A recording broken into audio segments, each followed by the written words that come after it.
So we are just in a travel agency here in Xiamen. And interestingly, they have here a UNESCO site in Tulou.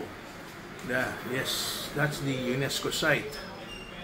Actually, these houses are made 300 years ago pa by the Hakka tribe. And up to now, they're still living there. If you go to Xiamen, you have to discover this place, either circular or square. And it's very interesting to know that Xiamen is a very, very big island. Ganda naman ng mga restaurants dito. Ganda. Tsaka laging mainit. The food is always hot. Siya, para kang nasa Binondo sa Pilipinas. Balik ulit tayo sa pagkain. Sarap niyan. Ang presyo, mura lang, tag 20 yuan lang. Galing, sabi ni Berna, para tayo nga sa Binondo lang. Mapapakain ka pala rito. Wow, sa kabila, mas marami pang restaurants. Malapit lang sa hotel namin to. Maganda rin pala location ng hotel namin. Talaga makakita ng ganitong restaurant na puno ng tao. Sarap talaga umikot pagka ganitong ambience. Kasi maraming, ito, nakain ko na to. Ito yung cucumber fruit Berna Sarap dito pala sa palengke Wow, interesting place. Ayan ang main road. Dito papasok ko ngayon. Uy, nako! Para talagang divisoria to Berna. It's interesting Oh, wow. Yung kapatid ko, si Rosana, itong hilig Ako rin naman, mahilig sa ganito. Daming fruits. Ang dami mo mabibili. Ayan, nagtitinda. Cherries. Ito mga birds. Uy, ang iingay nila, Yes. Wow, ang gaganda ng kulay nila, Berna, Interesting, Ang ingay ng mga lovebirds. Sabi siguro ng mga lovebirds, buy me na. How can I buy you? Dito tayo sa China. Hindi yata pwedeng magdala ng birds sa Pilipinas. Wow. Imagine, Maraming ganitong mga lugar sa China, di ba, Berna? Ako na mauna. Ako na mauna, baka mawala ka, no? Yes. Okay. 50 meters. Kakanan daw sa amin ni Berna. Interesting, Ano pa nitong lugar na to, Berna? Hindi, yung lugar, ano pangalan? Ay, di mo alam. It's an interesting place. Wow. Itong mga pagkain yan, Yung nga lang, nanginginig yung video ko dahil sa ilaw. Galing, galing. Ito. Ito, mga pagkain. Patatim yata to.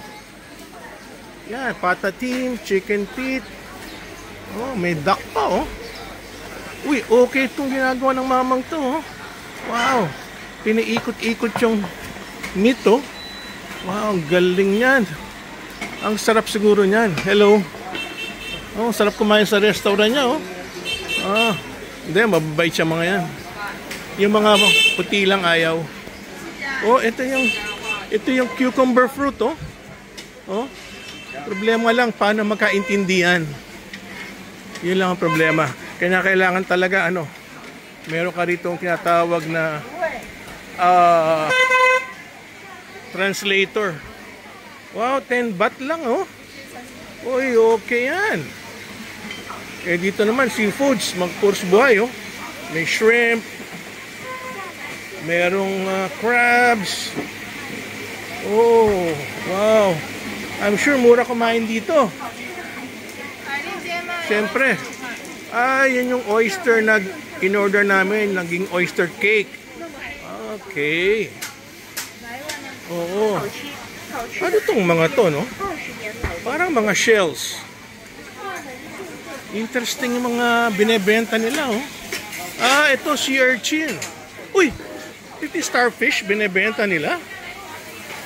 Ito mukhang mang-yam-yam, Sabi ko yam-yam, nagugulat siya. Bakit yam-yam, Galing. Uy, Yun ang favorite ko, oysters. Ito, Mama Bernat, yung favorite ko, oysters, oh. Ah? Tapos, linagyan nyo ng maraming garlic, oh. Galing, oh. Ganyan lang ang style.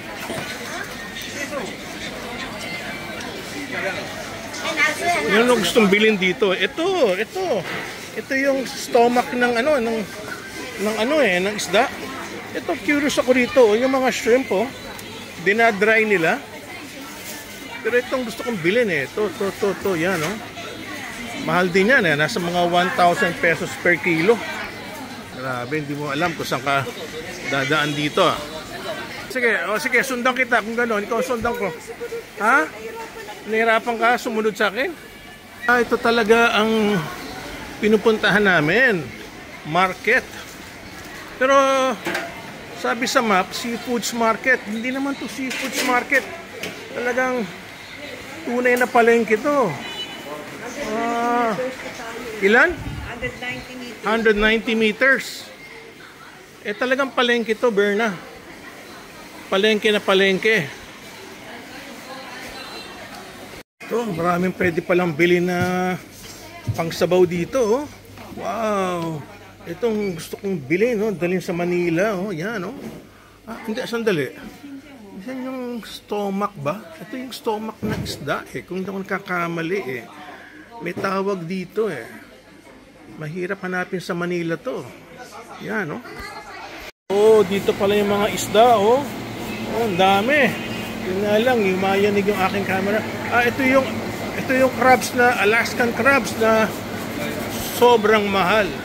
Berna, pwede mong tanong kung magkano yung crabs dito, yung Alaskan crab? Tanong mo lang, curious lang ako. Yung Alaskan crab, yung malalaki. Pakitanong lang, oh. Ha, Berna? Kikiluhin niya yung Alaskan crab.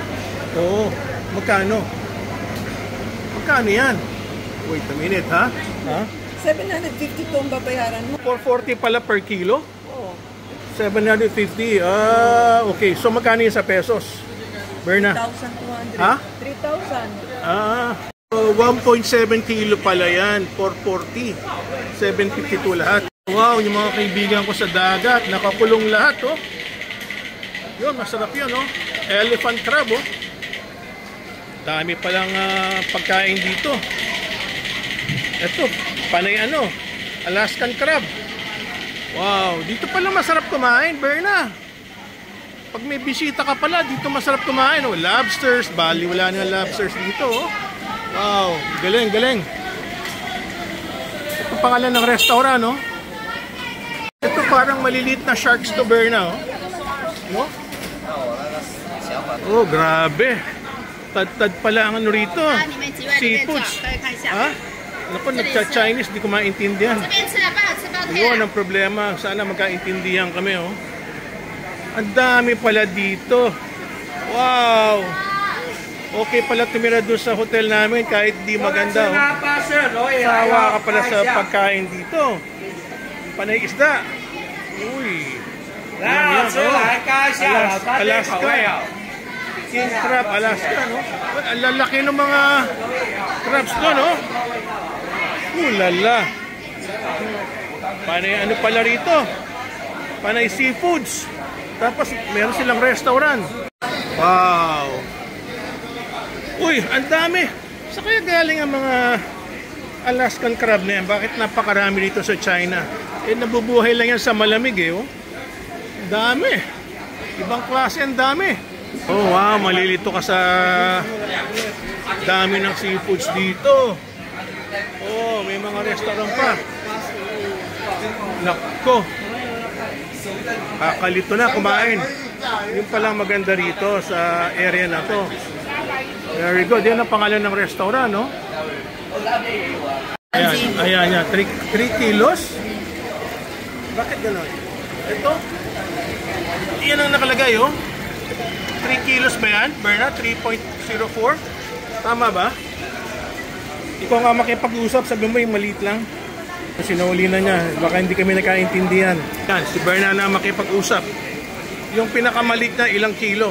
So lumalabas, 198 per kilo. So mga, more or less, mga 200 yuan per kilo. Mahal pa rin, ano? Pero wala, mahal talaga yung pagkain na yan eh.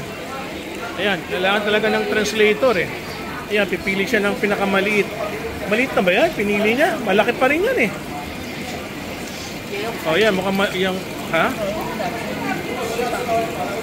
Sana walang tag 1 kilo eh, no? Nga lang, malalaki lahat eh, oh.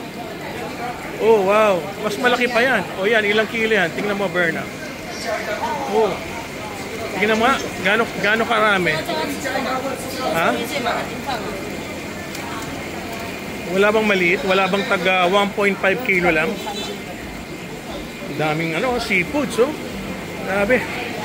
Ito palang area na to, panay seafoods. Nakakalito na. Oh, kahit ikutin mo lahat, panay seafoods lahat, oh. Ayan, nakaintindihan kaya. Oh, yan.